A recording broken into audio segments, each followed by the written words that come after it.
¿Qué tal, amigas y amigos? Bienvenidos a la sexta clase, a la sexta lección sobre la Biblia. Seguramente ustedes han escuchado en algunas ocasiones, especialmente dentro de la iglesia, la palabra canónico, canónica, como por ejemplo el derecho canónico.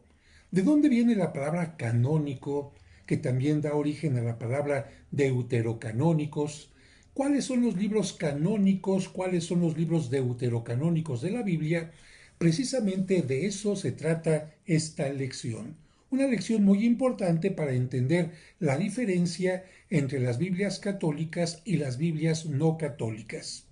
Antes de iniciar la lección, les recuerdo siempre que estoy en la oficina de mi parroquia, no es un estudio, estoy en este momento simplemente grabando con mi teléfono celular y por lo tanto si entra algún ruido de afuera, alguna ambulancia, alguna gente que pase gritando algo, vendiendo algún producto, nosotros nos concentramos en lo que estamos aquí.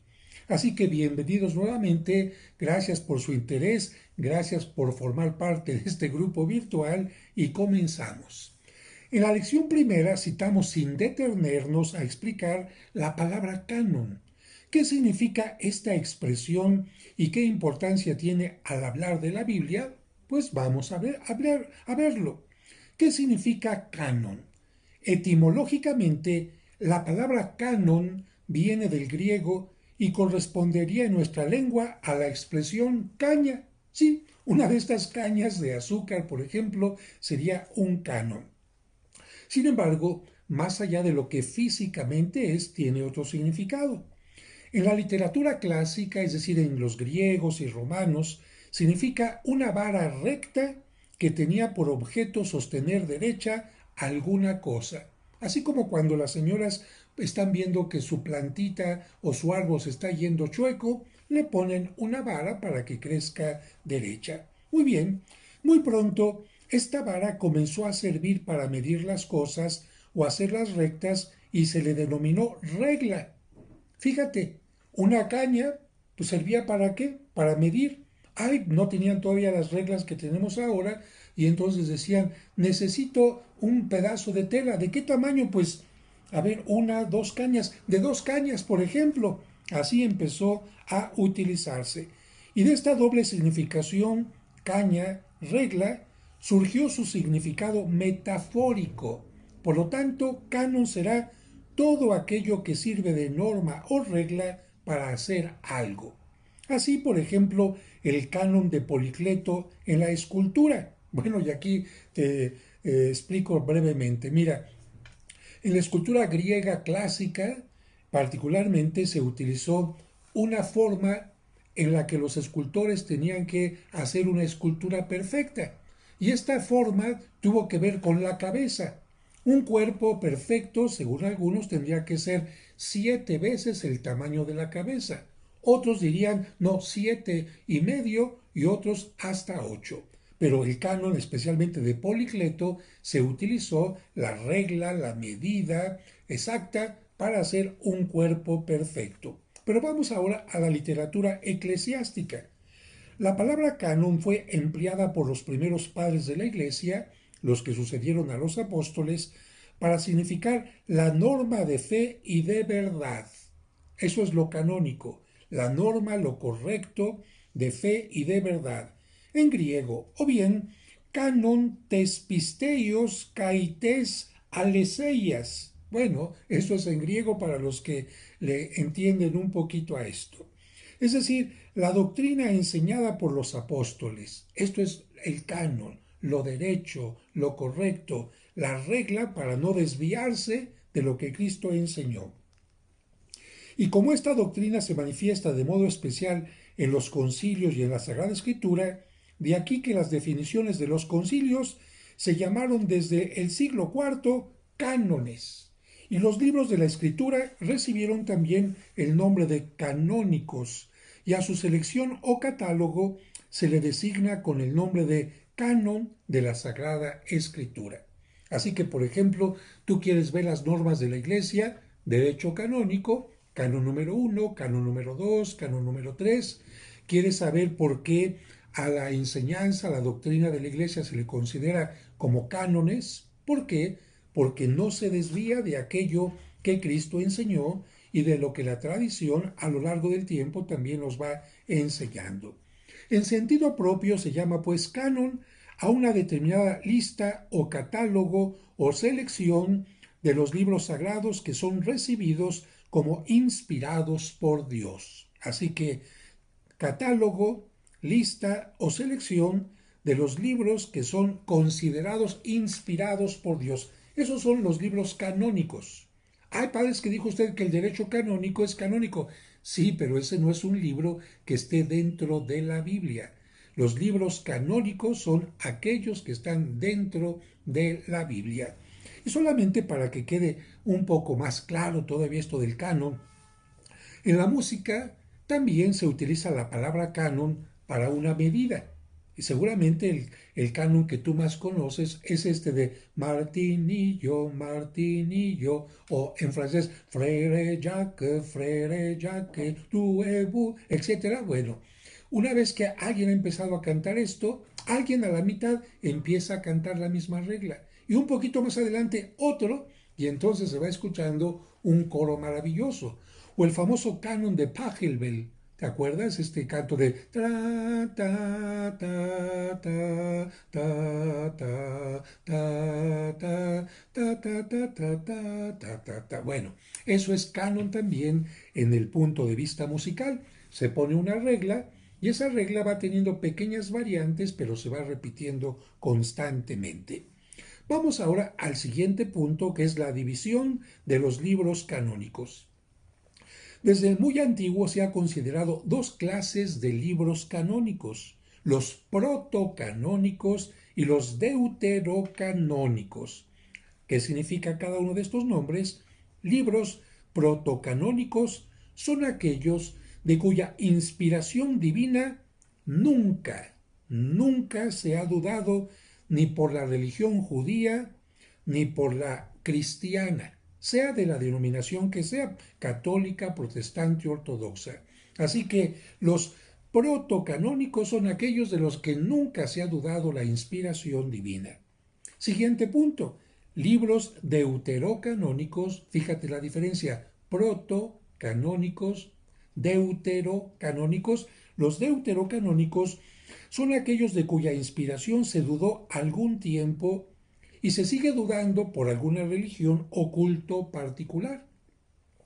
Estos libros se consideraban, por ejemplo, en el Antiguo Testamento, ¿cuáles?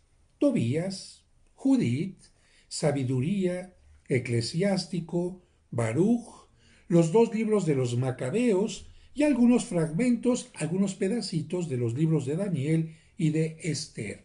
Así que en el Antiguo Testamento, ¿cuántos deuterocanónicos hay? Muchos. En el Nuevo Testamento, ¿cuáles se pueden considerar deuterocanónicos? La carta a los Hebreos, la de Santiago, la segunda de Pedro, la segunda y tercera de Juan y el Apocalipsis.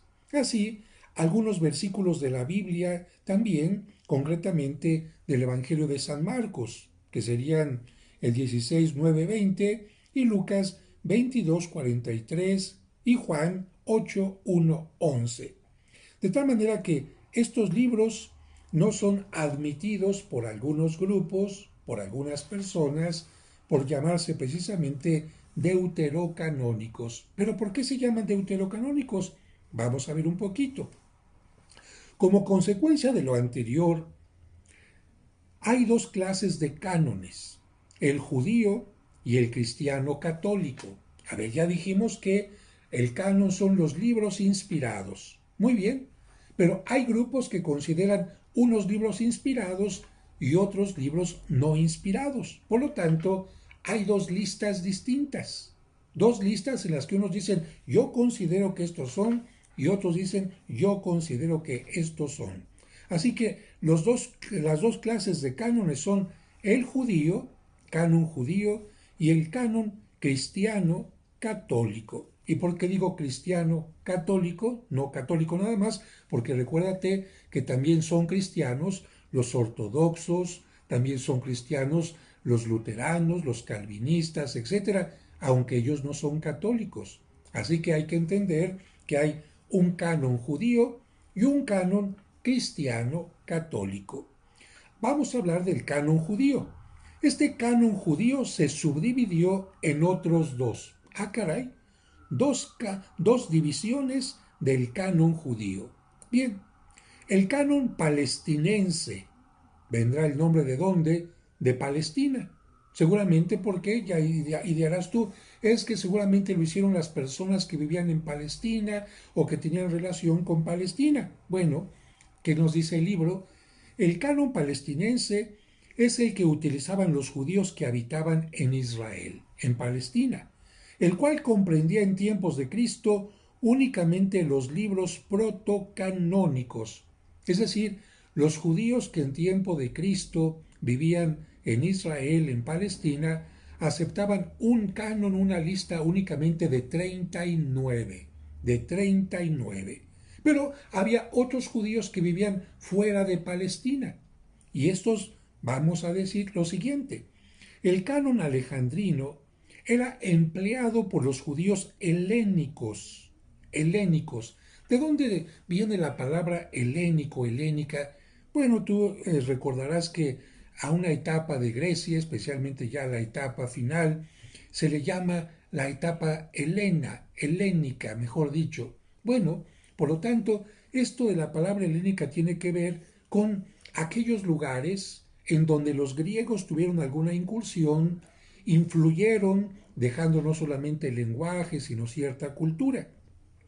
Y en este caso está hablando el canon alejandrino de los judíos, también eran judíos porque estamos hablando del canon judío, pero no vivían en Israel, sino vivían fuera de Israel y por lo tanto en contacto con otros grupos como los griegos. Este canon alejandrino, y el nombre tú te darás cuenta de dónde viene, quién fue el más importante héroe para los griegos que llegó a conquistar Macedonia, lo que conocemos como Grecia y muchos lugares más, incluyendo Tierra Santa, pues Alejandro Magno, en cuyo nombre se inspiraron para darle nombre precisamente a la biblioteca de Alejandría, esta ciudad dedicada también a Alejandro Magno, porque así eran en aquel tiempo, le dedicaban los nombres de las ciudades a los grandes personajes. Bueno, el canon alejandrino empleado por los judíos helénicos, es decir, por los judíos de la diáspora, los que se habían alejado de Palestina, o de la dispersión que andaban por el mundo griego. Este canon estaba compuesto no sólo por los libros protocanónicos, sino también por los deuterocanónicos, reuniendo no solamente 39 libros, sino 46 libros. Y aquí me detengo un poquito porque creo que aquí más adelante no lo menciona, pero es importante explicarte. Mira, Dios empezó hablando a través del pueblo judío y solamente dentro del pueblo judío. Pero como te darás cuenta, Dios fue ampliando poco a poco su panorama, su universo de salvación, su manera de manifestarse, y esta manera de manifestarse, de acuerdo a la fe cristiana, a la fe católica, que incluso cuando viene Cristo dice, no solamente los judíos se van a salvar, no, Dios quiere que todos los hombres se salven. Bueno, pues Dios quiso aprovechar la cultura griega y el lenguaje griego y el pensamiento griego para preparar una etapa posterior, la etapa de Cristo. Un punto en concreto, fíjate, los judíos no creían en la resurrección. Los judíos no creían en esto. Los griegos sí creían. Los griegos especialmente creían en la inmortalidad del alma. Y este pensamiento del alma que va a continuar viviendo después de la muerte y por lo tanto permite también la resurrección, es algo que Dios necesitaba para que cuando Cristo viniera, la gente pudiera hablar de este tema. Y fíjate qué distinto es el aceptar ciertas cosas de la cultura griega y no aceptarlas, que en tiempo de Cristo había dos grupos. El grupo de los saduceos, que no creían en la resurrección, que no creían en la existencia del alma en una forma plena, y El otro grupo, perdón, que sí creía en la resurrección, es el grupo de los fariseos. Fíjate, ¿cómo se originan precisamente estos dos grupos? Porque unos solamente aceptan la escritura del Antiguo Testamento en hebreo. Y este otro grupo acepta también la parte, de alguna manera, de revelación de Dios a través de cierto pensamiento griego que se ve reflejado en la Sagrada Escritura, saduceos y fariseos. En la, también en el pensamiento griego era importante orar por los difuntos, recordarlos. Y esto también de alguna manera, pero no me detengo en esto, se va a ver reflejado en lo que Cristo y la fe católica nos van a enseñar.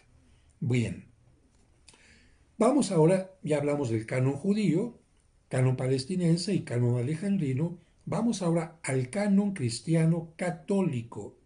Este canon cristiano católico está admitido por católicos y ortodoxos y es la colección de 46 libros del canon alejandrino completado por los 27 del Nuevo Testamento. Es decir, los cristianos y los ortodoxos, ¿cuál canon del Antiguo Testamento aceptamos? ¿El canon palestinense o el canon alejandrino? Los cristianos aceptamos el canon alejandrino, es decir, los libros inspirados en hebreo y también los libros inspirados en griego. Pero a este canon le vamos a añadir también todos los escritos que los judíos no aceptan, porque no aceptan a Cristo, pero los cristianos sí. Y estos libros que vamos a aumentar serán los 27 del Nuevo Testamento, 46 del Antiguo Testamento, canon alejandrino, más los 27 del Nuevo Testamento, dando un total de 73 libros. Esta lista, vamos a decir, fue avalada, fue concretada, fue certificada, fue autorizada. ¿Cuándo? En el año 383, en una reunión de obispos. ¿Cómo se llama la reunión de obispos? ¿Te acuerdas? Un concilio donde se reunieron estos obispos de todas las partes de aquel entonces en Hipona, África. Así que si te preguntaron a ti cuándo se tuvo la decisión oficial de cuáles eran los libros canónicos para la Iglesia Católica, para la Biblia Católica, Concilio de Hipona en el año 383. Y como hubo algunas dudas por ahí, algunos cuestionamientos, esta lista se volvió a revisar y se confirmó total y solemnemente en el Concilio de Trento. Trento es una ciudad al norte de Italia, también se reunieron los obispos, pero esto fue en 1546. Y este concilio especialmente se dio porque los protestantes en ese tiempo estaban haciendo y ellos decían, es que nosotros pensamos esto de la Biblia y los católicos tendrían que decir, pues sí, pero nosotros tenemos este punto de vista y por eso en el Concilio de Trento en 1546 se ratifica la lista de el canon católico. Ahora te hablo de los protestantes. Tú dirás, oiga, ¿y los protestantes cuál canon siguen? Del Antiguo Testamento ellos no siguen el canon alejandrino, sino siguen el canon palestinense en cuanto al Antiguo Testamento. Es decir, que los protestantes solo admiten los 39 libros a los cuales añaden los 27 del Nuevo Testamento y dan por total un número de 66 libros. Ahora, vamos al siguiente punto que está titulado aquí, formación de los cánones judíos y cristianos. Ya hablamos de cuáles son los cánones, vamos a hablar ahora de cómo se formaron. Formación del canon judío. Primero, canon palestinense. Ya dijimos que el canon palestinense de 39 libros es la colección de los protocanónicos admitida por los judíos que vivían ¿dónde? En Israel, en Palestina. No están acordes los especialistas sobre la fecha en que se formó este canon. Hay discusiones. Hay quien afirma que fue en tiempo de los profetas Esdras y Nehemías, que sería hacia el año 445 antes de Cristo. Solamente aquí te digo algo. ¿Quién eran Esdras y Nehemías? Dos personajes mencionados en la Biblia que son del tiempo en que, después de haber estado en el destierro el pueblo de Israel, el rey Ciro les permite que regresen ya los judíos a Jerusalén, que reconstruyan la ciudad, que reconstruyan las murallas, que reconstruyan el templo. Así que tú quieres enterarte en la Biblia de los detalles del regreso del pueblo de Israel, cómo se construyeron las murallas, se reconstruyeron, etcétera. ¿Cuáles libros vas a leer? Esdras y Nehemías. Por lo tanto, ¿cuándo se definieron los libros canónicos para los judíos? Hasta este tiempo, hasta que el pueblo estaba regresando ya de exilio de Babilonia. Y hay algunas otras personas que dicen que no, que este canon se hizo ya, digamos, abiertamente autorizado hasta el año 90 después de Cristo. Fíjate qué gran diferencia entre los judíos. Ellos no se ponen de acuerdo. Algunos de los judíos, de los rabinos, dicen no, ya desde aquel tiempo. Y otros dicen no, hay que reconocer que entre nosotros ni siquiera había una certeza y fue hasta el año 90 después de Cristo en un sínodo de Jamnia, nuevo centro espiritual, que se comenzó a tomar en cuenta después de que se destruyó Jerusalén. ¿Y por qué te digo nuevo centro espiritual? Porque bueno, Jerusalén siempre fue el centro espiritual para los judíos, allí estaba el sumo sacerdote, el templo, pero cuando en el año 70 después de Cristo los romanos destruyeron Jerusalén, entonces ¿cuál centro espiritual tenían? Ninguno. Entonces surgió en Jamnia un nuevo centro espiritual. Lo cierto es que los judíos, se haya sido en el año 445 o en el año 90 después de Cristo, los judíos siguen el canon palestinense. ¿Cómo se formó el canon alejandrino, el canon que nosotros seguimos del Antiguo Testamento? Este canon, empleado por los judíos helénicos o de la diáspora, comprendía todos los libros del Antiguo Testamento, incluidos los deuterocanónicos. Consta. ¿Por qué nos consta que se seguía esta lista completa? Primero, porque la versión de los 70, que fue compuesta hacia los años 300 y 130 a.C., era tenida en grande honor por los judíos helenistas y contenía todos los libros.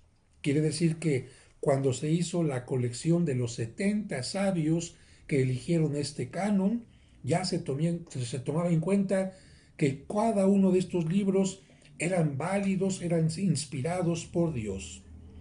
Estos judíos, los de el canon alejandrino, que ignoraban la lengua hebrea, en lugar del texto original, leían la versión griega de las escrituras. A ver, aquí me detengo otro poquito. Los hebreos, ¿cómo escribían? En hebreo. Los judíos que vivían fuera de Palestina, de Israel, ¿en qué aprendieron a escribir? En griego. Muy bien. Entonces, fíjate, los judíos que vivían en esta parte fuera de Israel, del canon alejandrino, tenían todos los libros del Antiguo Testamento ya escritos en griego. Habían hecho una traducción de todos los libros y era la versión que leían de las escrituras en sus reuniones. Así que consta por esto que la formación del canon alejandrino ya era importante desde la antigüedad. ¿Por qué otra cosa consta? Porque la iglesia primitiva recibió de los alejandrinos estos libros sagrados. Fíjate, la iglesia antigua, la más antigua, los primeros cristianos no recibieron la Biblia de los judíos palestinenses, sino la recibieron de los alejandrinos. Tercer punto de este canon, porque se conserva una versión llamada Itala, hecha en el siglo II, segundo, del griego alejandrino, es decir, de la versión de los 70 y contiene incluso los libros deuterocanónicos. Es muy interesante comentar que los libros, como eran de un material muy perecedero, que podían ser de papiro o quizás los más fuertes de piel, con el paso del tiempo y de tanto usarse, se iban destruyendo. Por eso es que muchos libros originales de la Biblia no los tenemos. Tenemos una copia de la copia de la copia, porque el primero se empezó a deshacer, hicieron una copia. El segundo se empezó a deshacer, hicieron otra copia. El tercero, alguien dijo, es que yo quiero tener para esta comunidad este libro. Hicieron entonces dos copias. Y gracias a estas copias se pueden conservar algunas en copia, pero lo interesante es que otras se conservan en forma original. Y aquí, esta versión llamada Itala, que fue hecha en el siglo II de este tipo griego alejandrino, se conserva. Cuarto y último punto de esto, por los códices cristianos primitivos que refieren lo que había en los códices judíos. Es decir, hay códices cristianos que dicen este es el códice judío que existía en el tiempo del nacimiento de la iglesia, es un códice que también Jesucristo conocía en su tiempo. Y solamente el siguiente punto sobre esta formación de los cánones. Los estudiosos preguntan, ¿cómo se explica la diferencia existente entre dos cánones? Y contesta Hopler. Muchos autores piensan que, en un principio, el canon de los judíos israelitas y el de los alejandrinos era idéntico y comprendía todos los libros deuterocanónicos. Es decir, al principio, tanto los judíos de acá como los de acá estaban de acuerdo. Pero, en el siglo I o II después de Cristo, por razones peculiares que inventaron los fariseos, fueron excluidos del canon palestinense aquellos 7 libros. Sin embargo, aquí dice, esto no puede probarse con un testimonio histórico cierto. Bueno, ¿cuál es la diferencia? ¿Por qué? La diferencia nos queda clara. ¿Por qué se separó un canon de otro? No lo entendemos, no lo sabemos, pero lo que sí podemos saber es que los católicos, desde el inicio de la Iglesia, hemos seguido el canon no palestinense, sino el canon alejandrino.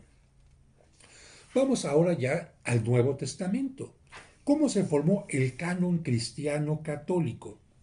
Ya dijimos y lo repetimos que el canon cristiano católico tal como lo conocemos hoy, con 73 libros, fue señalado en los concilios de Hipona y de Trento.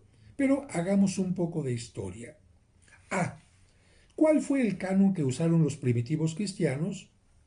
Ya lo dijimos, el de la versión alejandrina.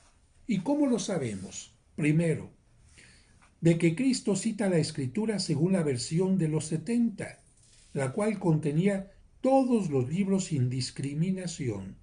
Este punto es muy importante. ¿Cuál versión cita Cristo en los Evangelios?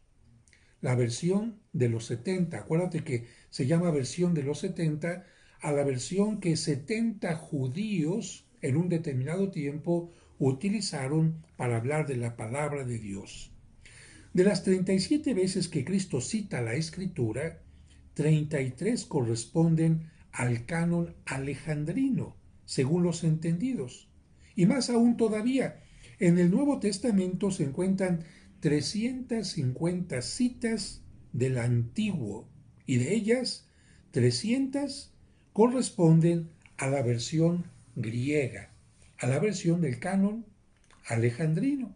Así que si Cristo cita esta versión, el mismo Cristo está diciendo, esta versión es la que indica que todos los libros son inspirados por Dios. Segundo punto, también los apóstoles empleaban esta misma versión y nombran libros deuterocanónicos como el de Judith, Sabiduría, Eclesiástico, etc. ¿Qué significa esto? Que si Cristo utilizaba este canon, los apóstoles también lo continuaron utilizando. Tercer punto, la iglesia primitiva aceptó también esa traducción de los 70. ¿A qué se llama la iglesia primitiva? Bueno, a la iglesia que vivieron los primeros cristianos, no solamente los apóstoles, sino todos aquellos que comenzaron a formar parte del grupo de seguidores de Cristo. Punto cuarto. En tiempo de los apóstoles y de las primitivas comunidades cristianas, la cultura ambiental de la gente israelita era griega, y esa fue razón para que los libros del Nuevo Testamento fueran escritos también en lengua griega. Esto es muy importante. Les recuerdo que los griegos habían invadido culturalmente a muchas regiones, incluyendo lo que conocemos nosotros como la Palestina, y por lo tanto los judíos tenían también una cultura griega. Es cierto, hablaban la lengua hebrea para muchas cosas del culto, pero especialmente algunas cosas las empezaban también a escribir en griego porque era la cultura que en ese momento estaba siendo más fuerte. Precisamente por esta razón, los libros del Nuevo Testamento, fíjate, los libros del Nuevo Testamento, ¿en qué idioma fueron escritos? ¿En qué lengua? En griego precisamente. Por eso dice aquí, ahora bien, si los evangelistas y Pablo y los otros autores de los restantes libros escribieron en esa lengua, era natural que manejaran para sus consultas el canon palestinense de los 70. Si Pablo, por ejemplo, escribía en griego, ¿qué canon utilizaría para su consulta? Pues seguramente que también el canon griego.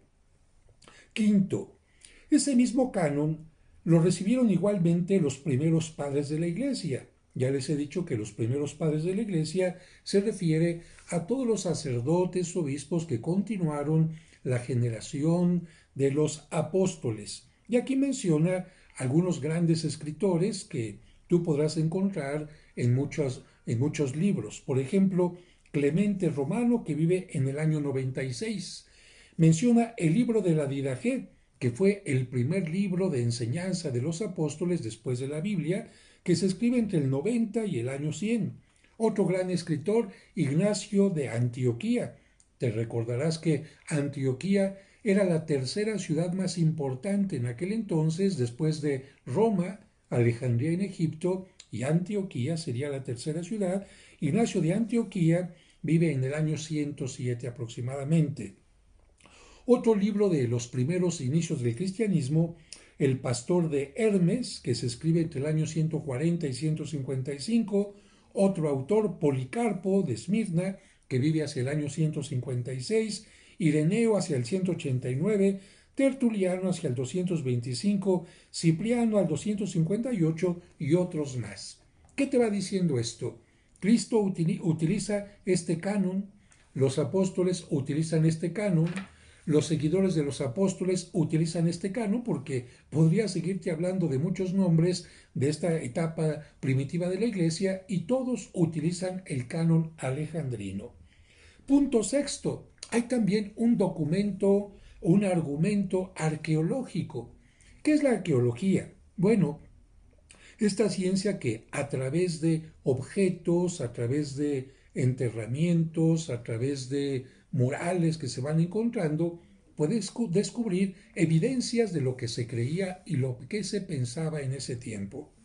Tú sabes que en Roma existe algo que se llaman las catacumbas, que no es otra cosa sino cementerios subterráneos donde se sepultaba la gente, no solamente cristiana, también judíos, también se sepultaban egipcios y mucha gente más. Y en las catacumbas los cristianos dejaban huellas de su fe. ¿Qué argumento arqueológico encontramos para decir los cristianos del tiempo de las catacumbas, los primeros cristianos creían en el canon alejandrino? Fíjate, en algunas catacumbas y cementerios de Roma puede confirmarse esta tradición apostólica. Por ejemplo, en las catacumbas de San Calixto, donde fue enterrada Santa Cecilia y los primeros papas, puede verse una escena que representa a los tres jóvenes en el horno de Babilonia. Esta escena de los tres jóvenes en el horno que fueron enviados por ser creyentes y que en medio del fuego no les pasa nada y salen totalmente ilesos, ¿En qué libro se encuentra? En el libro deuterocanónico de Daniel.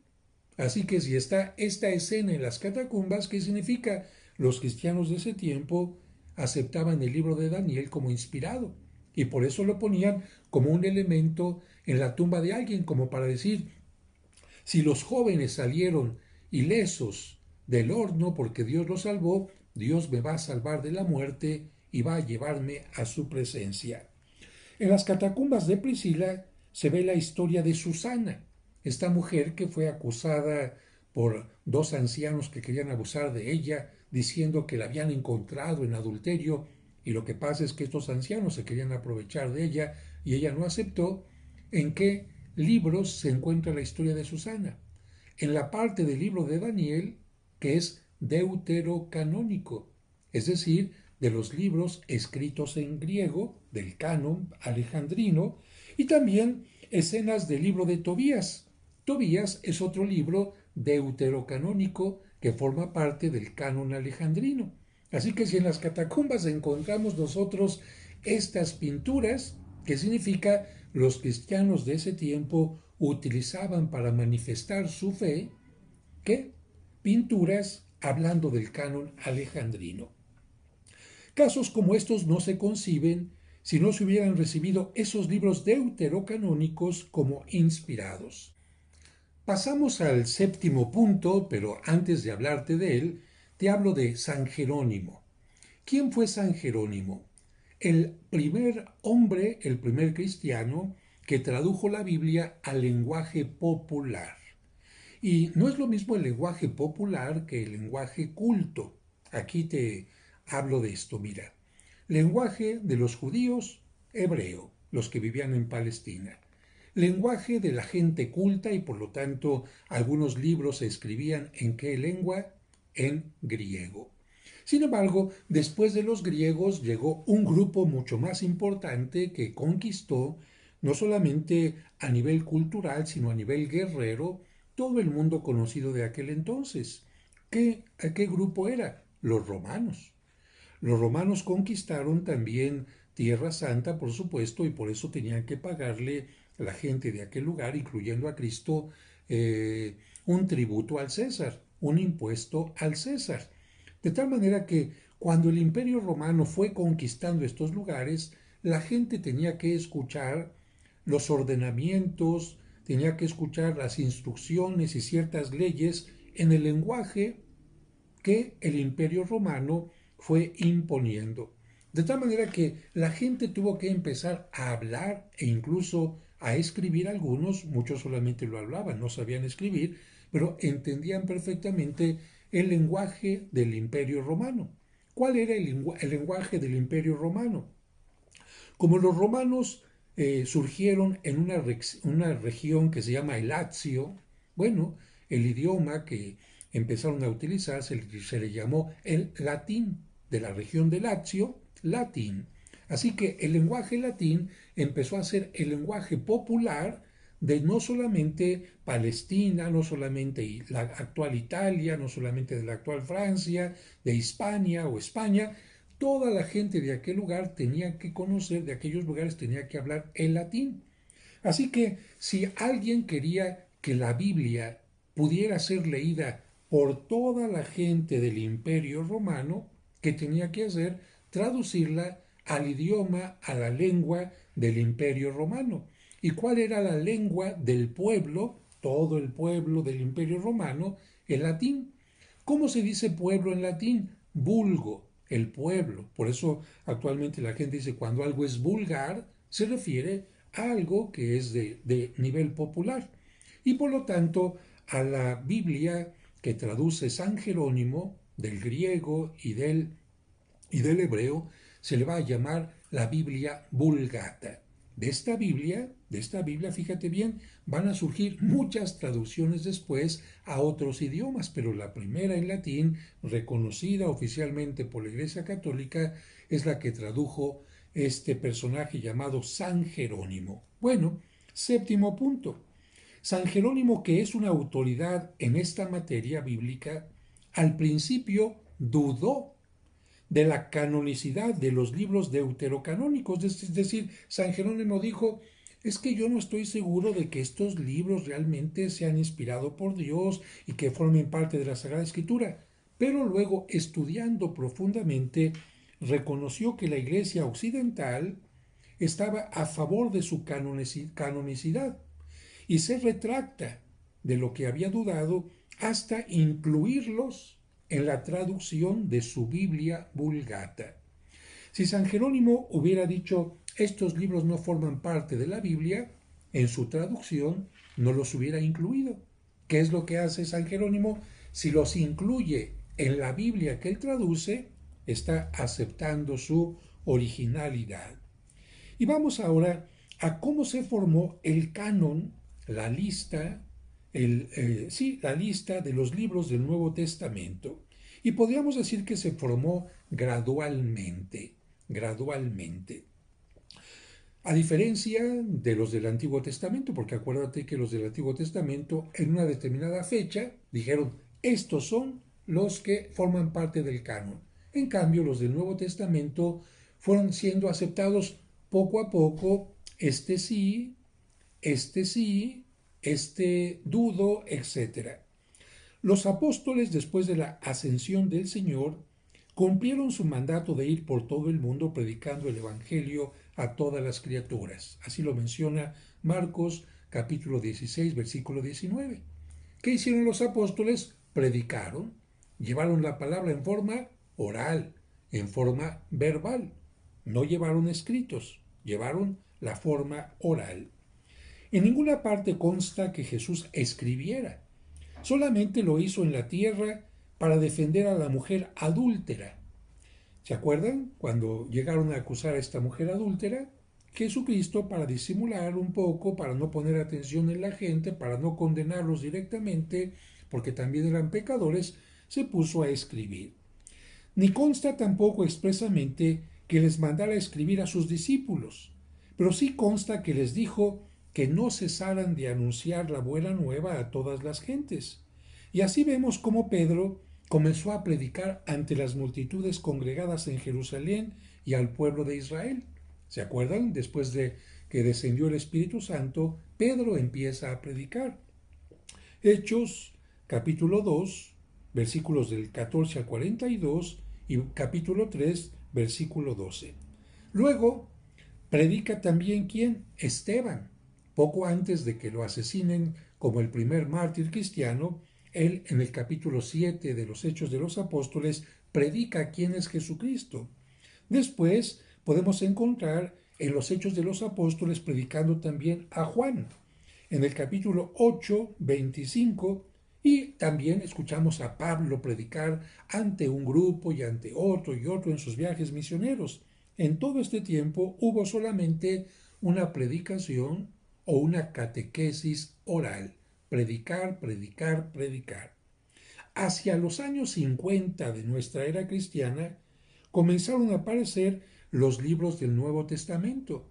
Ay, padre, yo tenía esa duda. ¿Cuándo empezaron a aparecer los libros? Hacia el año 50, a través de los evangelios, las cartas de los apóstoles, llamadas también epístolas, las de San Pablo y las de otros apóstoles. Bien, en relación con su historicidad, los especialistas han hecho un estudio completísimo sobre la historicidad de cada libro y por esta razón no se tiene mucho que decir sobre el canon del Nuevo Testamento. Simplemente quien escribió, tal evangelio, forma parte del canon, otro evangelista escribió, forma parte del canon, escribe el apóstol Pedro, escribe el apóstol Juan. Aquí solamente había una pregunta.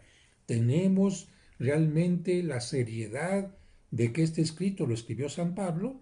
¿Qué dicen los estudiosos? Sí, consta el tipo de forma de hablar, de escribir, la forma de expresarse, etc. Los lingüistas y la gente que estudia esto son muy especiales y tiene que coincidir perfectamente una carta con otra, por ejemplo, para poder darle la autoridad de que es de San Pedro, de San Pablo, etc. Y pasamos ahora a los libros apócrifos, Pero antes de hablar de los libros apócrifos, aquí hay una pequeña nota que te quiero comentar y que es interesante. San Jerónimo te dije que había traducido la Biblia al latín. ¿Y sabes dónde la tradujo? Junto a la cueva del nacimiento de nuestro Señor Jesucristo. ¿Dónde nació Jesús? En Belén. De tal manera que si tú vas a Belén, como por ejemplo la gente que me acompaña en las peregrinaciones, vamos a ver que junto a la gruta del nacimiento hay una gruta que tiene una placa donde menciona que ahí estuvo San Jerónimo traduciendo la Biblia. ¿Cuánto tiempo se tardó? Ya te imaginarás.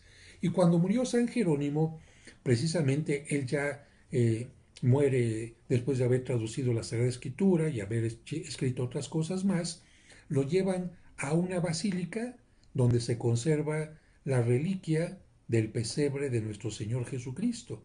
Así que San Jerónimo está unido al nacimiento de Cristo por estas dos cosas, porque escribe la Biblia, bueno, la traduce en Belén y porque fue sepultado también en la Basílica de Santa María la Mayor en Roma, donde se conserva el pesebre, la reliquia del pesebre de nuestro Señor Jesucristo. Y vamos ahora al penúltimo punto de nuestra lección de hoy, que son los apócrifos. Y vamos primero a entender esta palabra. Apócrifos es una palabra, una voz griega que se traduce por oculto, escondido.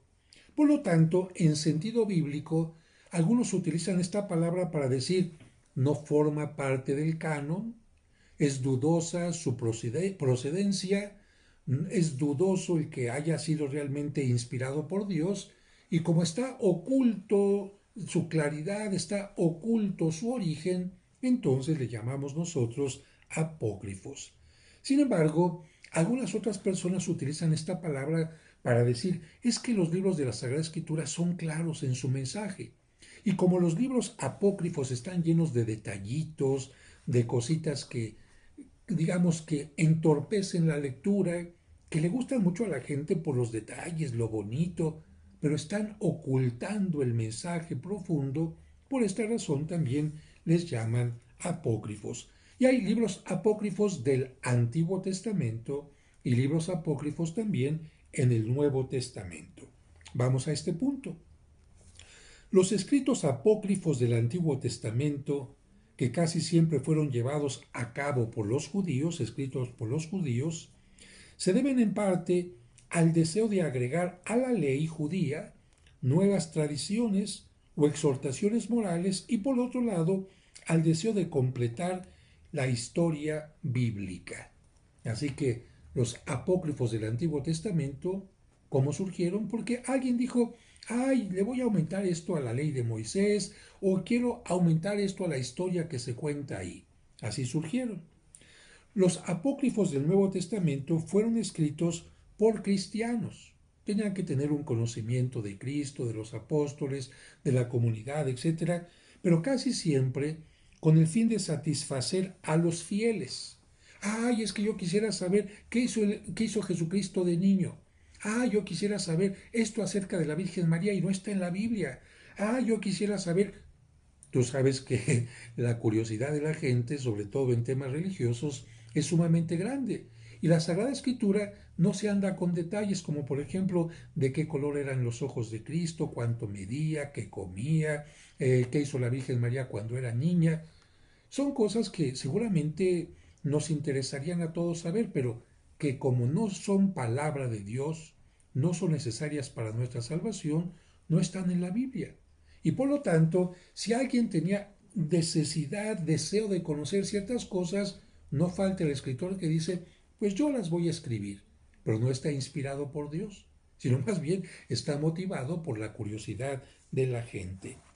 Para ello, narraban muchas cosas, unas veces piadosas, otras pueriles, sobre la infancia de Cristo, sobre su vida pública y también sobre la Virgen María. Y aquí hay que decir algo interesante, ¿eh?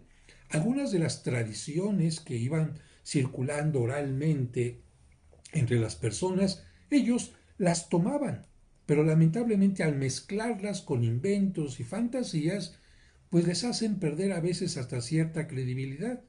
Quiere decir que en los evangelios apócrifos hay algo de verdad, pero al combinarse con fantasía, entonces ahí es donde se pierde lo más importante.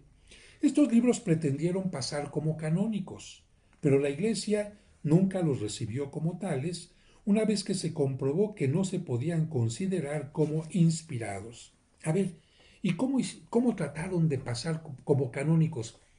Pues a ver, si yo escribí un libro muchos años después de Cristo, ni siquiera fue testigo de Cristo, pero digo que yo soy Mateo y que yo lo escribí, Evangelio, van a decir, lo escribió Mateo en tiempo de Cristo. No, por eso hay evangelios que se llaman, por ejemplo, pseudo Mateo, que significa que el que los escribe utiliza un nombre para que crean que se escribió en tiempo de Cristo, en tiempo antiguo, pero en realidad no fue así. Enumeración de algunos libros apócrifos. Los entendidos citan los siguientes libros apócrifos. Del Antiguo Testamento, libro de los Jubileos o Pequeña Génesis, los libros tercero y cuarto de Esdras, la oración de Manasés, los libros tercero y cuarto de los Macabeos. Tú sabes que la Biblia tiene primero y segundo libro de los Macabeos. Bueno, hay un tercero y libro cuarto de los Macabeos que no tiene ni relación en el estilo ni nada de los anteriores. También apócrifos los salmos y las odas de Salomón. Fíjate, salmos y odas de Salomón, el libro de Enoc, los oráculos de las sibilas, etc. Y del Nuevo Testamento, ¿cuáles podrían ser algunos evangelios apócrifos?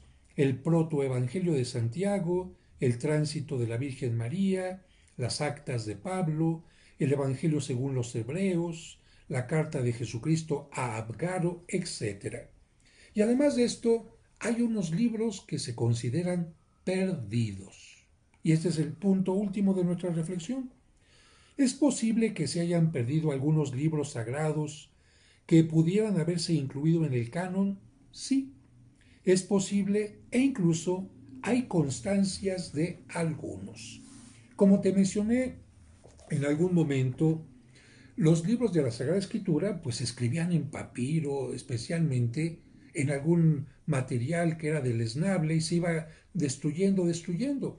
Afortunadamente de algunos de ellos se hicieron copias. Ya se está destruyendo para que no se destruya, vamos a hacer una copia. Se destruyó la anterior, bueno, ya tenemos esta. Y después esta se gastó, se hizo otra y después se hicieron copias para que tuviera una comunidad y otra.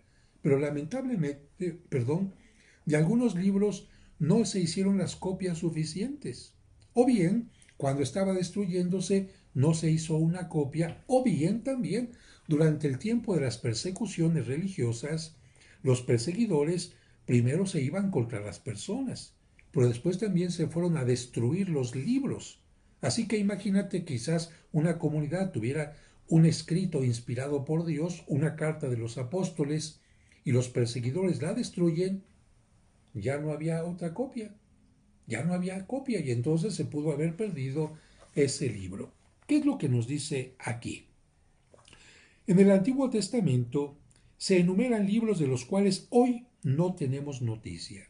Por ejemplo, el libro del vidente Samuel, el libro o las palabras de Natán, el libro de Gad. Esto se menciona en la primera carta a los Corintios 29:29.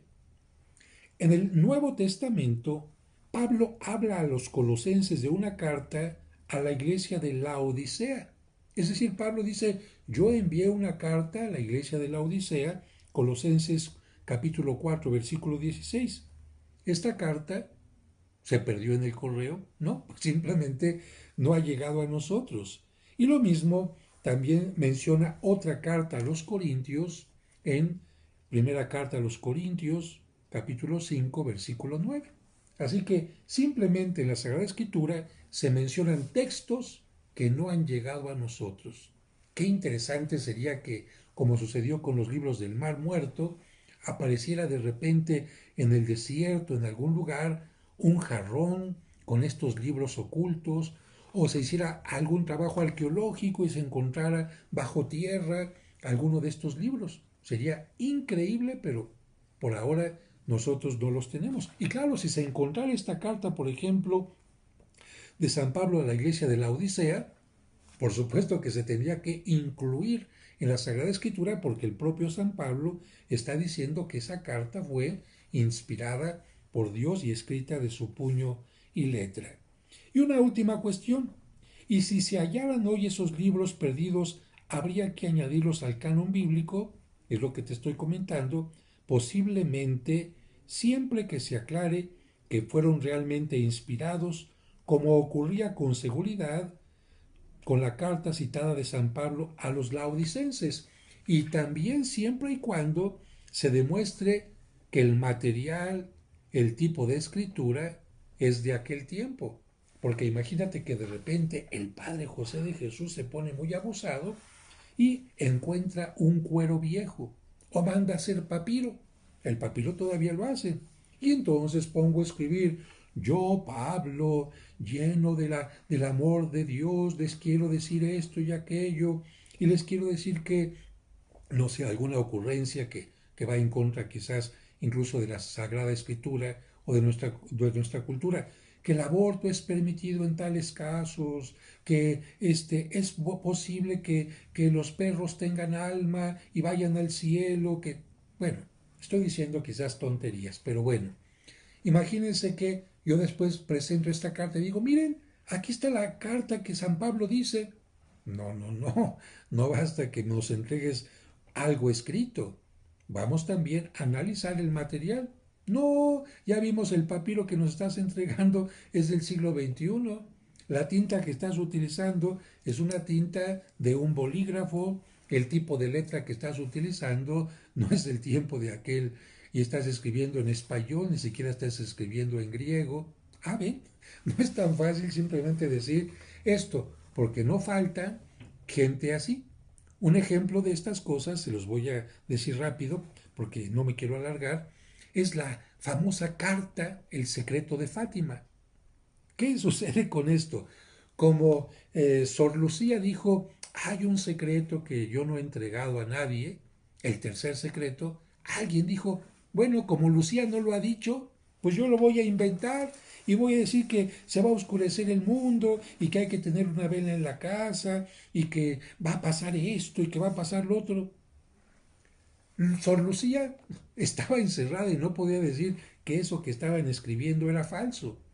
Y esta carta, que supuestamente era el secreto de Fátima, circuló por todos lados y la gente creyendo que verdaderamente ese era el secreto de Fátima.